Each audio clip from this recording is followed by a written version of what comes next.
রাসূল সাল্লাল্লাহু আলাইহি ওয়াসাল্লামের যে আদর্শ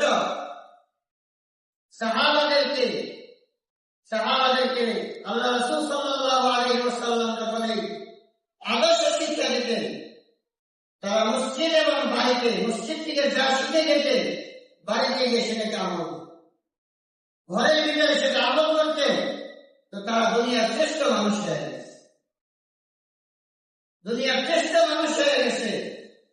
আল্লাহ রাসূল সাল্লাল্লাহু আলাইহি ওয়াসাল্লামের হাতে বায়াতের আগ পর্যন্ত, ঈমান আনার আগ পর্যন্ত তারা ওই জমানার সবচেয়ে নিকৃষ্ট মানুষ ছিল। আল্লাহ রাসূল সাল্লাল্লাহু আলাইহি ওয়াসাল্লামের সহবতে এসে তারা ওই জমানার শ্রেষ্ঠ মানুষ হয়ে গেছে, শ্রেষ্ঠ মানুষ হয়ে গেছে।